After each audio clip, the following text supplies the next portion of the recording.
Hi guys, welcome back to the channel. I'm going to be doing a review of the new Marvel movie Black Widow. Came out yesterday. I didn't go to the cinema to watch it. I downloaded it and bought it from the Disney app, so I watched it at home. Um, just before we get started, I'm not the biggest Marvel fan in the world. I think I enjoy some of the movies, but I'm not a die-hard Marvel fan, to be fair. So, what did I think of the movie? I thought it was middle of the road stuff, to be honest. It started off pretty strong. Um, some of the fights at the start of the movie, they had elements of the Raid, stuff like that. I love the Raid movies, and some of the fight scenes had some flavours of the Raid. So I was like, oh, this looks like it's promising. Could be really good. So basically, after the first 20-30 minutes, it just nosedived for me and it went into like snooze fest territory. Like the whole middle segment of the movie, I was bored, if I'm honest. I didn't like Rachel Weisz. I didn't like David. I can't remember what his name is, but he's in the Stranger Things. I'm not a big fan of his, to be fair. I didn't like their characters. Florence Pugh's character was pretty good. Um, but on the whole, there wasn't that many likable characters in this movie. And I don't think Natasha Romanoff is that much of a strong character to pull in an entire movie by herself. Maybe if it was a better director on board with a better sort of direction that the movie should be going in. Like, it was all over the place in some parts. It was pretty cliche Marvel stuff, to be fair. You got the beginning, the middle, and when it gets to the end, it's the floating base in the sky, which we've all seen. You got to go on there, save whoever, blow up the base, and escape from the base. I mean, if I switched it on at the end, it could have been any Marvel film. I wouldn't have known. Pros, like I said, the fight scenes, the start fight scenes, it had like Jason Bourne elements. Some of the hand-to-hand combat was good.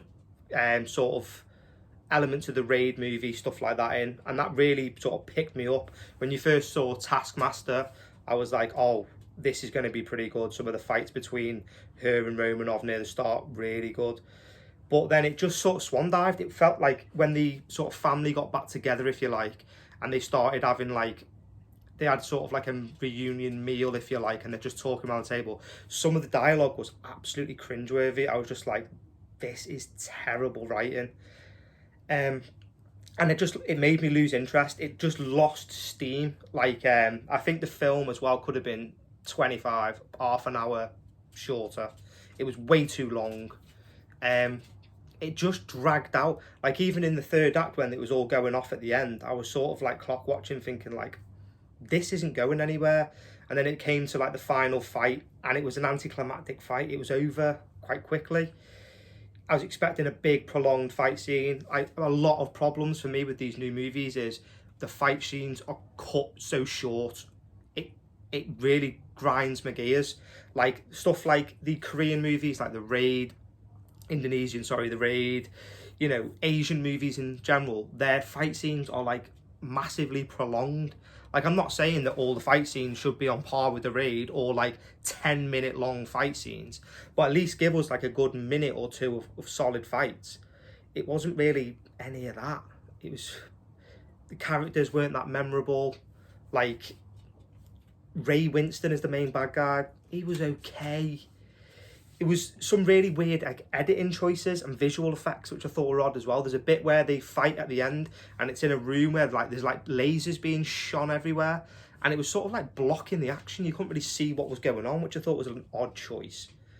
But I think as well, I think this movie will get more love for the simple fact of, and I can totally understand, as I've said, I'm not a massive Marvel fan, but no, you guys have not been given any Marvel really in the last like two years.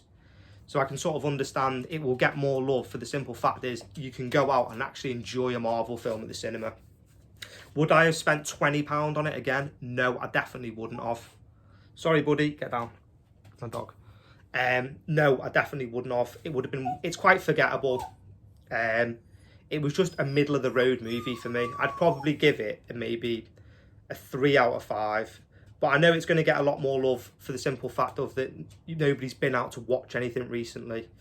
The cons of the movie were just like forgettable characters, very samey. It was just a bog standard action movie. I would have been more happy to just watch it on like Netflix, or when it came to Disney free. You know, I probably would have thought it was a little bit better then. I thought it could have been shorter, and it probably deserved a better director who knew what they were doing more, better writer. I would have preferred that, to be fair. Bit of a shorter movie, better prolonged fight scenes, and we'd have been away with a little bit more of a better movie. Basically, as well, like the finely woven thread, and this one here, the tightly woven, the tightly tangled web. These books are class books of Black Widow. Like, I love the comic books, but they didn't even go into like any of her hits or anything like that. I think they really should have like gone through the motions and showed her on some of her missions and stuff like that, which they didn't do. They implied it at the start, and then it just pulled away and she was in a totally different location, which is a shame. And it's really odd timing. The movie seemed like it should have been released 10 years ago. I know it's set between like Civil War, but it felt like a dated movie. It just doesn't fit now. You know, it's the type of action movie we got 10 years ago. So that's basically my review. I'd give it a 3 out of 5. I don't want to butcher it too much for everyone. And I hope people can go into this and enjoy it and find something they like from it. Like I've said a couple of times in this video, I'm not the biggest Marvel fan. I'm more of a casual Marvel fan, to be fair. I prefer the darker sort of Netflix Punisher, stuff like that. Some of those darker shows. But yeah, let us know in the comments what you thought. Did you enjoy it? Do you think I'm totally out of left field there? Do you think I've got it completely wrong? What are your thoughts? Give us a like and subscribe, and I'll bring you some more content soon. Yeah, have a nice weekend, guys, and speak to you soon.